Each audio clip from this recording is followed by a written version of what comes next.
Voici un terrain de 156 hectares qui avait été déclaré d'utilité publique en 1936 par le colon français Guilou pour caser les lépreux. Il devait également leur servir de surface cultivable. Le projet, avec le départ de la France, a foiré et rétrocédé à l'État du Cameroun, apprendra donc sur les lieux.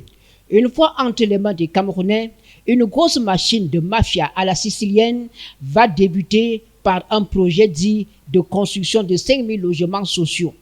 156 hectares de terrain, un véritable butin pour la classe bourgeoise de Yaoundé. Mais ce deuxième projet, à son tour, va échouer. Les terres dont on parle, leur titre foncier parle d'un lobisson. Les leurs parlent d'un Kombassi. Parce que leur titre foncier parle d'un lobisson. Lobisson, c'est de ce côté, hein, après la mort d'Akokla.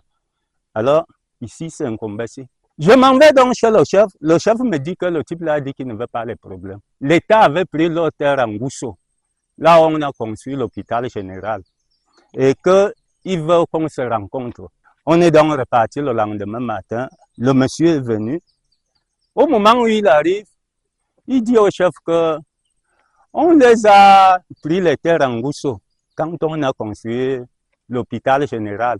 Alors, il s'est venu les recaser ici en Lobisson, les 7 familles. Il les a donné 7 hectares de terrain.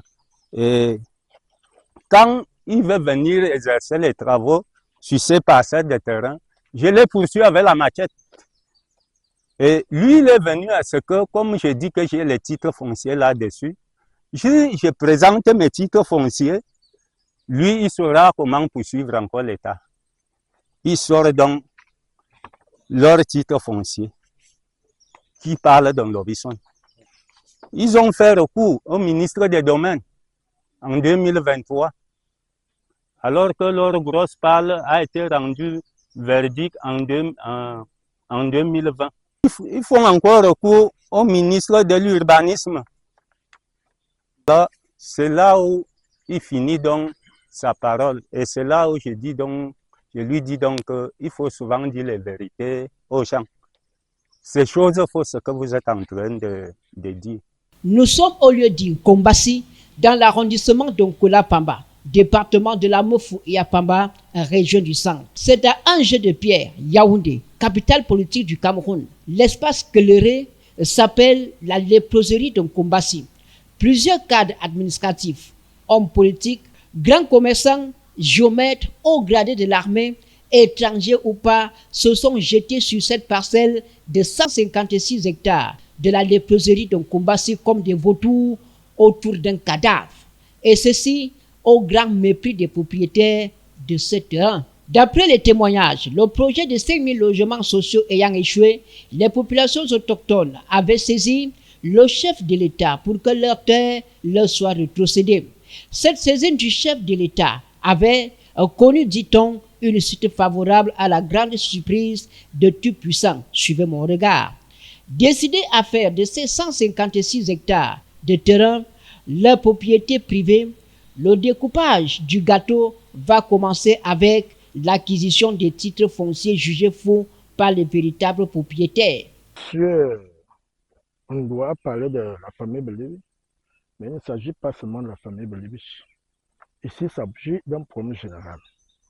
Pourquoi? Parce que au départ, c'est un projet de logement social qui a d'abord été mal mené parce qu'on a voulu tromper la population. C'est mon feu frère, M. Joseph, qui était le porte-parole de la chefferie de Bois-Modjon, qui était chargé de gérer ce litige-là, d'annuler ces faux titres qu'on a établis en 2014 concernant les logements sociaux. Il s'appelait Pousseux Joseph. Il est décédé en 2021. Et vous allez voir, j'ai toutes les correspondances qu'il a lui amenées, en commençant par le gouverneur, par le MINAT, par le ministère de la Justice, même au niveau de la présidence de la République, où le président a saisi son secrétaire général, afin qu'il puisse saisir le ministre des Domaines. Mais malheureusement, il est décédé en 2021. Comme il est décédé, c'est lui qui fait notre force ici. Là, vous voyez tous ces désordres que vous voyez là. Je dis donc que c'est à cause donc de ces titres-là que nous sommes dans le problème maintenant.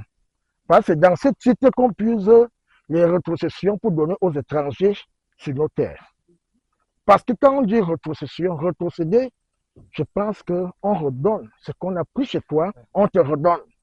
Cela est qu'un étranger ne peut pas bénéficier d'un problème de rétrocession dans un autre village, en réalité. Si on est face à la famille Belibi maintenant, on va encore trouver d'autres personnes qui viendront pour revendiquer nos terres. Donc les questions d'annuler ces faux titres fonciers qui ont été établis. Parce que quand ce problème commence, nous avions réclamé le décret de normalisation, le décret d'expropriation. Tous ces décrets sont signés par le président de la République. On ne nous a jamais présenté ça. Aucune famille n'a jamais été indemnisée. L'État n'arrache pas, il négocie. Mais ce n'est pas ce qu'on vit ici. Donc vous voyez, à cause de ces désordres, nous nous retrouvons dans tout genre de problèmes. Donc ici, il est question d'annuler ces faux titres fonciers. Parce que tant que ces titres ne sont pas annulés, nous serons toujours dans les problèmes. La mafia à la sicilienne va se poursuivre par un troisième procès, celui de la construction d'un marché commun régional. Les faussaires vont multiplier des stratégies pour déposséder les familles Ondoa Joseph, Manga Étienne, Ondoa Dieudonné, pour ne citer que celle-ci. La léproserie d'Nkombassi est donc un feuilleton qui fera l'objet d'une série de reportages sur Afrique 54 Télévision pour savoir à qui appartiennent réellement ces terres. Donc, la désignation sur les titres fonciers semble ne pas coïncider avec l'emplacement exact.